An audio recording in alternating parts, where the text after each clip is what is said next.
Brianna and John, what you signed up for. So, Jeremy, will we be seeing any of that on the DVD of season 1? That's a question to ask Fox over Twitter and social media. If you guys want the show on DVD, let them know. I can see we have a lot of people ask questions, but I have one quick question, Jeremy. Are we going to see the Rance family again? Look, I mean, I love those 4 actors. If Fox came to me tomorrow and they're like, we want you to do a spin-off called Nothing Bad Happens to the Rance Family, I would write it for free. I love them very much. You know, their story has kind of been told. That said, nothing is forever. I do think if you keep your eyes out, you may see 1 or 2 members in the future. It just depends on the context. We don't want to bring them back for a gratuitous cameo. We want to make sure there's a story reason to actually see them again. And we don't want to just like, now the demons and Alan Ruck. That's, here we go again. In Seattle. Yeah, in Seattle. But yes, I think at some point we will see at least 1 member of the Rance family again. Great. We have some questions here. Please say who your question's for. My question would be for everyone in general to have an answer. One thing I liked about the last season is the warehouse fight scene. You know, in particular, I thought that was really cool. That not only the supernatural aspect, the physical danger was there too. And are we going to see any more, I guess, fighting in the next season, or just the background training that went into that, as far as the father's background and learning it? I think you might see me have a bit of a fight in episode 1. That's a big spoiler. But yeah. And when you say a bit of a fight, is this like you can't get the top off a bottle, or is this you and someone trading knuckles? Yeah. All right. Some ones. Oh, ones. Yeah. All right. Thank you, Superman. Supergirl.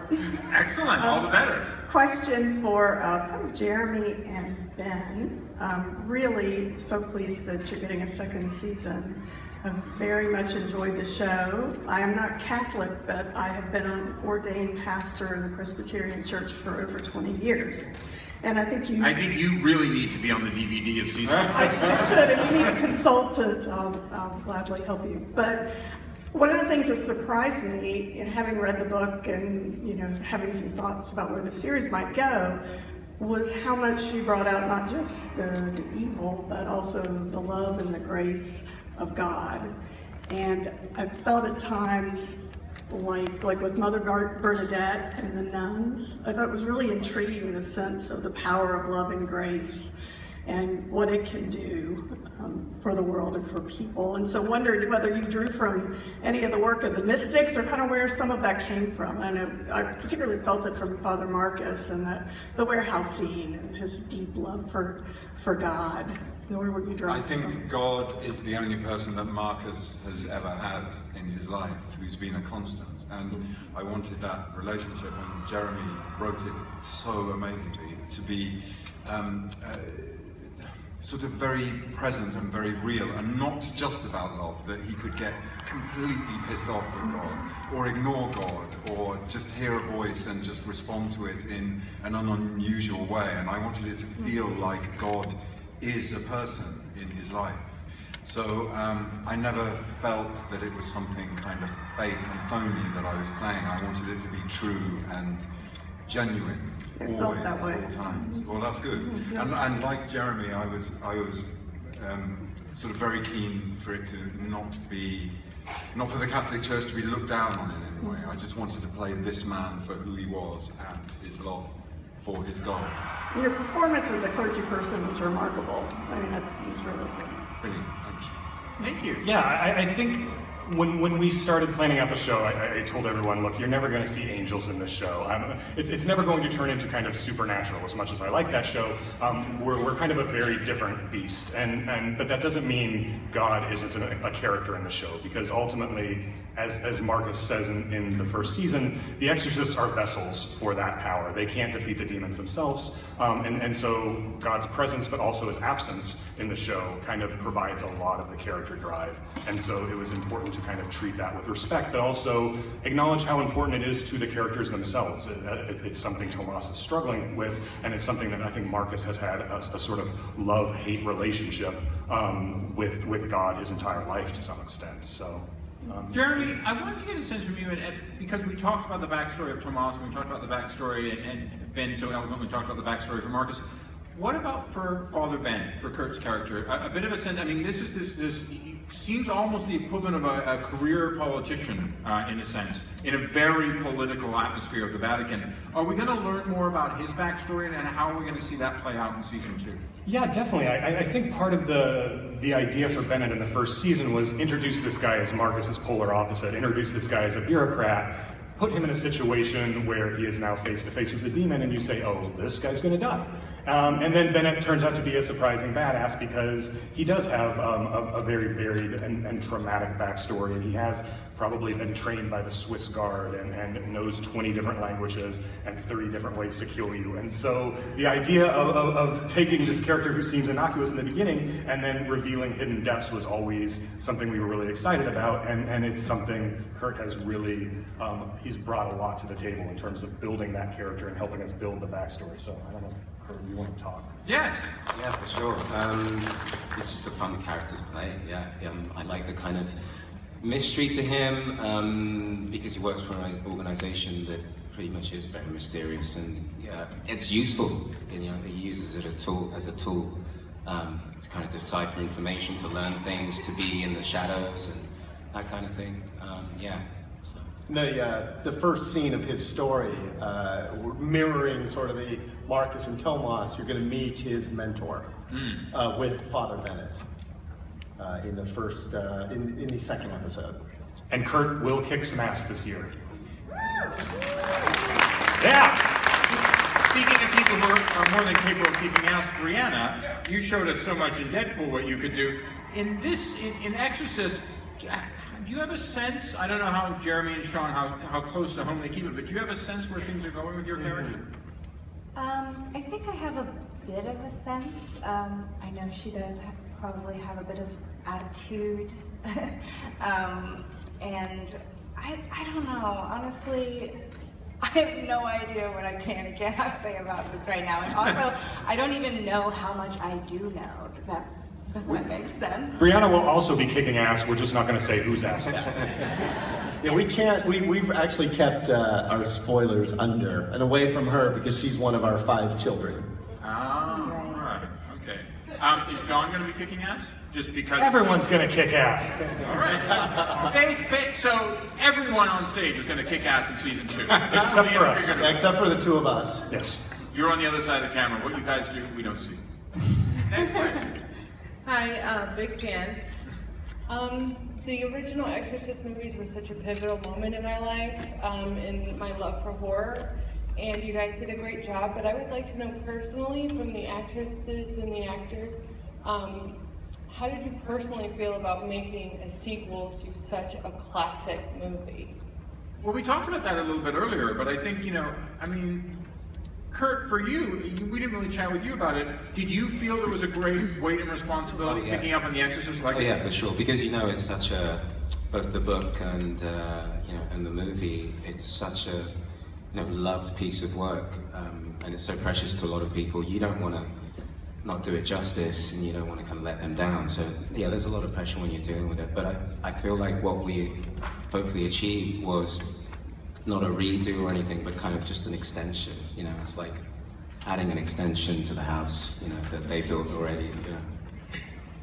I'm totally new here, but I think that one thing that's important to keep in mind when you're watching the series is that it is a bit of an adaptation of the story, and it's not necessarily,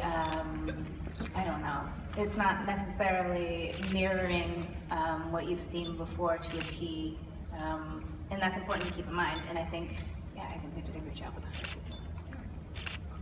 Hi, me and my cousin and our entire family love The Exorcist, the movie and the show, and that's the reason why we watch it. They really want us to get a picture with you guys, the 3 priests. Can we get a picture? Come on, run up the front now. Come on. You have to, when anybody says, can we get a picture with 3 priests, it's kind of a giveaway, yes. The answer is yes, you can. Wow, you guys are really making that work. Great Supergirl outfit, too.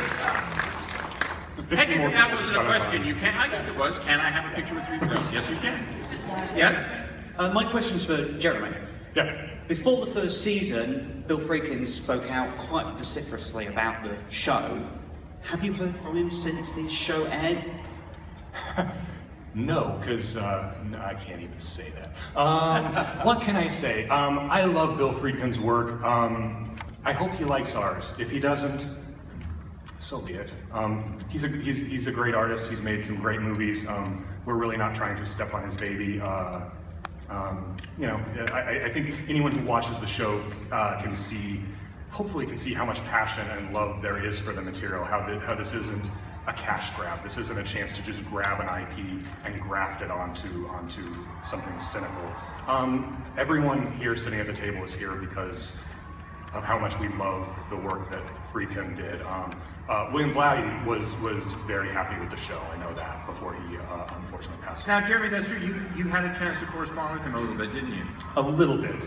He was on the other side of the country and wasn't in the best of health, I believe. And did you reach out to him or did he reach out to you? We spoke at length before the show started. I had to get his blessing, so I had to go in and kind of pitch him the entire show. And I didn't tell him the Reagan twist, but he was okay with it, I guess. If you get the okay from him, you got the okay. We felt okay. Really, he's a great director, and I'm sure once he saw the show, I'm sure his opinion certainly changed to some degree, but he isn't the man who wrote the book. And if the man who wrote the book said yes, you're going to. Totally. Exactly. Whereas the 3 priests would say, you're blessed. I just want to say, Ben, I've been following your career since Beautiful Thing. Oh my God. I've watched like all of your movies as recently as The Exception, which if nobody's seen, I haven't watch seen it. It's great. It's just great. Alfonso. Does that count if you haven't seen it? Did it happen? It happened, but I missed every screening, and then I just didn't go and see it in the cinema. Can you tell him how was it? It was awesome. It was beyond awesome. I was in tears. But anyway, Alfonso, great. You were a great priest. Pastoral care. I don't know if you studied like priests, but you nailed it. You nailed it. The quality of a priest is known by his pastoral care, and you nailed it, and I thought it was great. My question for these guys are, the show is debuting on September 29th, which is Michaelmas in the liturgical calendar. That's the day of St. Michael and all 4 archangels. Was that intentional, or was that purely coincidental? It's actually my wedding anniversary. Which is also celebrated by the Catholic Church and the Office of the Exorcist. Yeah, it was unintentional, but I love unintentional consequences. Right on. John, I'm looking forward to seeing you and The Exorcist. Thanks, man. Thank you. Hey guys. So one of my favorite things about the first season of the show is each character's kind of struggle between their faith and their religion, and specifically between Father Tomas and Marcus. And we're on the surface, clearly Father Tomas struggles a little bit more, but as we kind of go into it, you see that Father Marcus is also very much still struggling with that. So now that they've kind of taken on, he has taken on Father Tomas to, turn him into an exorcist, a proper exorcist, I guess. How much of that is still influence? I know you kind of elaborated a little bit on it already, but how much of that influence from the church do you guys still struggle with going into the next season, or is it kind of like, here we are, let's do this? I think for Marcus, he's never really taken that much interest in what the church say to him. So he just is forging his own kind of journey, really. But interestingly, he was excommunicated, as we know in season 1, and I think we start to see the impact that has on him in season 2, and consequently his relationship with Tomas, and the relationship he has with himself. He's been institutionalized for years and years and years, and now suddenly that's not there, and we see him deal with himself as a human being for the first time in 50-something years. So I'm looking forward to playing that, and the impact that has on Tomas and their relationship too. Does this mean Marcus is going to date? He might do. That's a spoiler, all right. Now, we only have 4 minutes, so we can only do about 3 more questions. So Great outfit, by the way. Whoa. Sorry. Sorry, I'm going to stand back. I did have 2 questions, but I'll just ask one if you only have time for 3. It's not super philosophical, but I know Jeremy said that only a few people knew about the twist at the end regarding Reagan. How did new cast members, and if you guys didn't know the twist, how did you guys react when you found out? For me, that's when I loved the show. That's when I fell in love with it, because it took such a chance. In fact, it got hit in reviews after the first episode, when they said, why would this person be calling the Catholic Church so soon? I mean, they got hit hard for that. And they actually it's one of the first times I've ever seen a reviewer come back and apologize after that episode aired. It said, oh, now I understand the character's motivation. That reviewer was not me, by the way. Guys? Well, it was weird when I read the pilot. I was like, she jumps to the conclusion that her daughter is possessed really quickly. She must have been, being a huge horror fan, she must have been possessed. And I said to Gina, "You've been possessed. You know, your character's been possessed." And she was like, "No, it was before. I was when we were in LA." And then she went, "That's very astute of you." And I went, "There's just something about the way you listen at that wall." And then, like, literally within the same breath, I think Jeremy and Rollin, the showrunner of season 1, said, "She's Reagan McNeil." I was like, what the fuck? That's brilliant. It was a great, great twist, the way you guys did it. So this is a question for the 3 actors from season 1. What was your favorite scene? Also known as the 3 priests. We're just gonna go with that now. What was your favorite scene or moment to shoot in season 1? Kurt? I thought it was really fun being in Mexico City, actually, in the pilot. That was awesome. Yeah, I have to ask you, did Alfonso show you guys a good time in Mexico City? Oh yeah.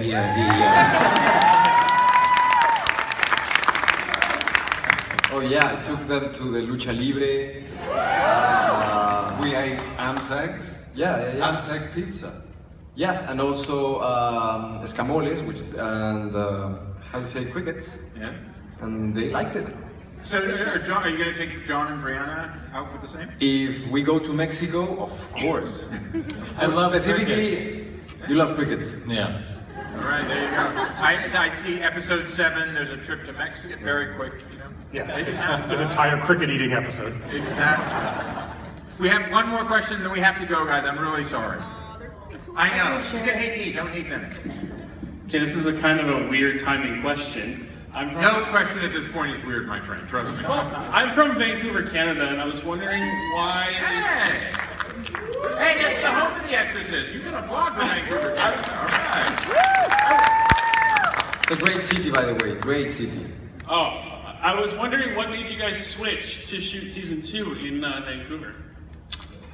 Money? I was thinking tax. They have very good tax credits in Yes, we do. Honestly, though, so I was just the idea of trying to keep the story in Chicago and trying to double Chicago or double Vancouver for Chicago and just digitally sticking the Willis Tower in the background of a bunch of shots seemed like a nightmare to everyone. So we were like, well, why not embrace this move? Why not tailor the story to fit the locations and do all the things we couldn't do, like cabin in the woods and creepy forests and old haunted islands and weird shit like that. All the stuff that was kind of limited to us in the first year, let's lean into it, let's take advantage of it, because, I mean, look, like you all saw the X-Files, no city can look as creepy as Vancouver when you do it right. So yeah, I think it's going to pay off for a really, really scary season 2. Awesome, I'm excited to see you guys there. Thank you very much. Can I say something real quick? Can I just thank everyone in this room? The only reason we got a second season is because of the fans. Literally. It's your passion. It's how much you love the show, and Fox was listening. They heard your passion. They heard you telling your friends. You are the reason we are up here. Thank you so, so much, guys. Thank you.